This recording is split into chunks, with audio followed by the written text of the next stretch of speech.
What is going on, guys? Thanks for coming back for another moto vlog. First off, I do need to apologize to you guys for missing last weekend.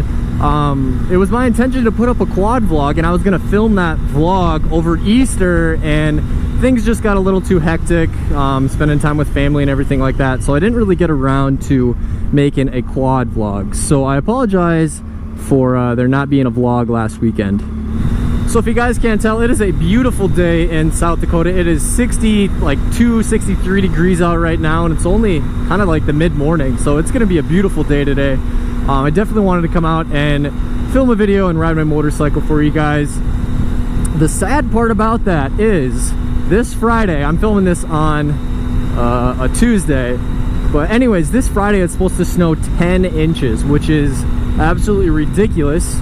So hopefully I can film a couple videos in advance or something like that, because if we get 10 inches of snow, that's going to be here to stay for like at least a week or two.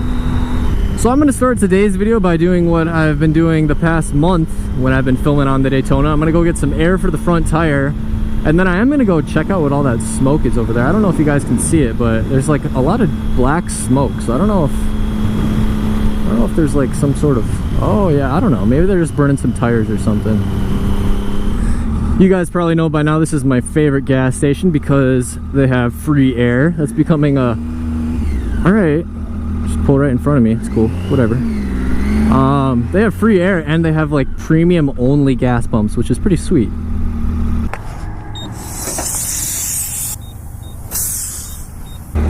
Like I said in last week's video, I'm still losing about like 5 psi from the front tire, which is like not the worst thing. Might as well just get some gas on here too.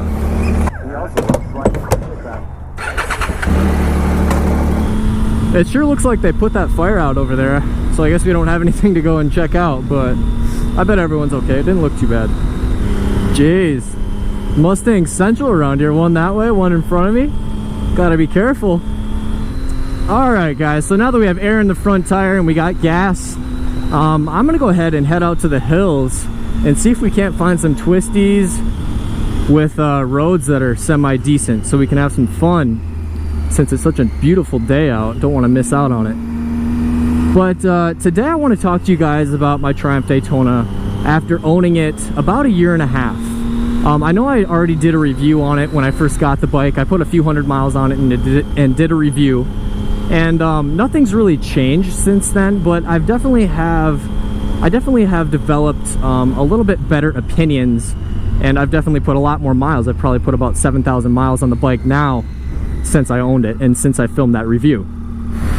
Alright guys, well, we made it out to the hills, as you can see. I hope you guys enjoy the scenery out here. It's absolutely beautiful.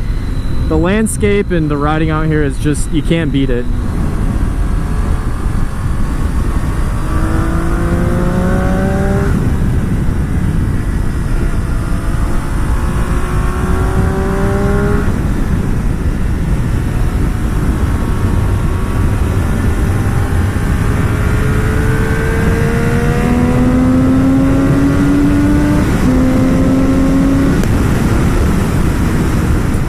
So like I mentioned, I've already done a review, a pretty comprehensive review on this motorcycle, but I want this video to kind of be different. I want to kind of, I guess, talk to you guys about how I think and how I feel that this bike interacts with the rider.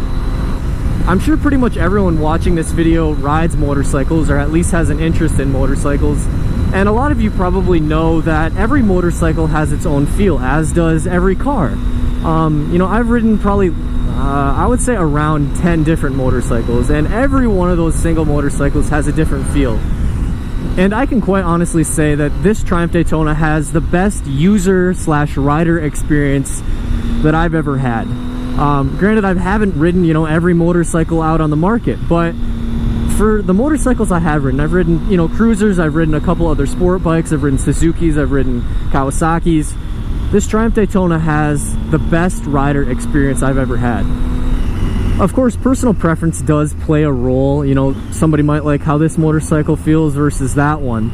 But I can truthfully say that, you know, this motorcycle makes me, and I think it makes anyone that rides this bike feel very in control. You know, whether that be you put this motorcycle in a turn and it just goes in the turn. It doesn't, you know, sway or, you know, veer off. It's just very dialed. And that's only one example. Power delivery is another thing on this bike. You know, I would never recommend a 600 to a new rider or anything like that, but this bike honestly manages its own power pretty well. Like, I've never got on this bike. Well, when I first got the bike, I never got on it and got scared. The bike doesn't have, you know, an exponential power curve like a lot of the inline fours. It's nice and steady, smooth power throughout the whole rev range. And after owning this bike for a little more than a year and putting about 8,000 miles on this bike, I've really come to realize those things. And you can't find those things in every motorcycle you go and look at or go and test ride. You know, it's hard to find a bike that, you know, really fits in that category.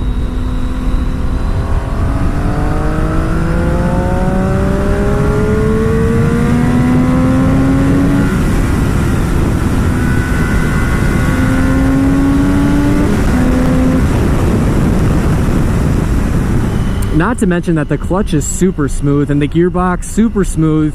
You can clutchless shift this thing all day long. It doesn't bark at you. You know, Triumph did a really good job mechanically putting this bike together.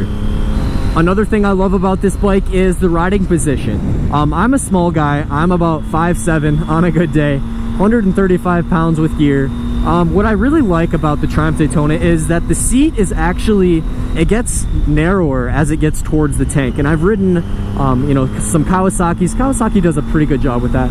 But I've ridden some Suzuki's, and the seat stays very wide. Suzuki's, you know, no shade intended here, but I think Suzuki's are meant for larger people, just because that the seat doesn't really narrow down. It stays wide towards the tank, which I really dislike because it makes my legs like spread way far apart and it just doesn't feel natural. So for any you know, smaller guys, smaller riders, definitely look into you know, seat style. The Triumph does a great job at that. The next thing I want to touch on is reliability.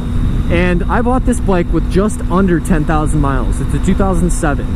I bought it in 2016, so pretty much 10 years somebody put 10,000 miles on the bike, which is 1,000 miles per year. And in the last year alone, I've pretty much doubled that. I put on almost 8,000 miles.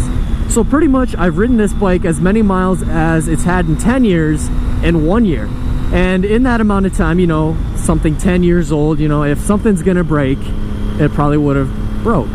And I haven't had one single problem with it. This town is the coolest town ever. It's called Nemo, South Dakota. And it's pretty much just a bunch of old people that appreciate log cabins and just put log cabins up everywhere and come out and retire out here. It's kind of a neat place. It's like 100 people only though. So as I was saying, in regards to reliability, I haven't had to do a single thing to this bike besides change its oil every 10,000 miles, mind you. That's a huge interval to change oil. But I mean, if you run full synthetic, you really don't have to change it. And the manual calls for every 10,000 miles. And I've also had to tighten the manual cam chain tensioner, which, you know, you have to do if something you have has a manual cam chain tensioner.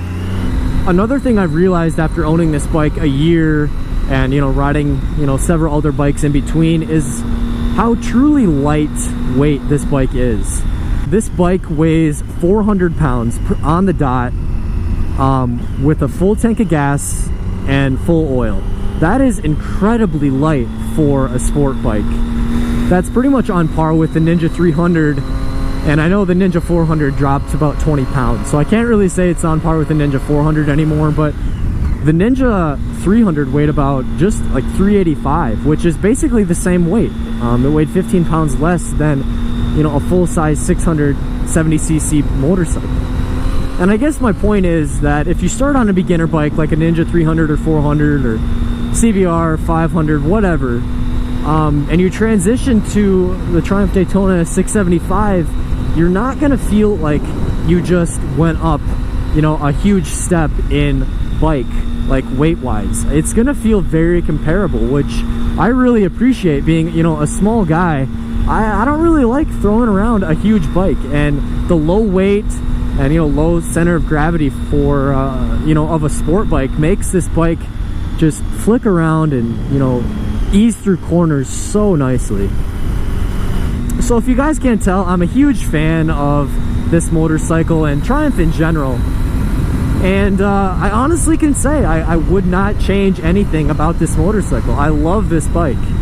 All the things I just talked about in this video, you know, makes me want to never sell this motorcycle. I know I have to at some point, and I probably will in the coming year or two, just because I would like to upgrade to a newer one, quite possibly a Triumph Daytona 765. I'd be super stoked if they ever came out with one. So guys, that is going to be the end of today's video.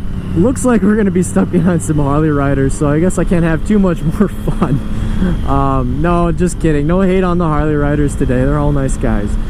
But I hope you guys enjoyed the video. Hope you found it helpful. And I will see you guys next Saturday for another video.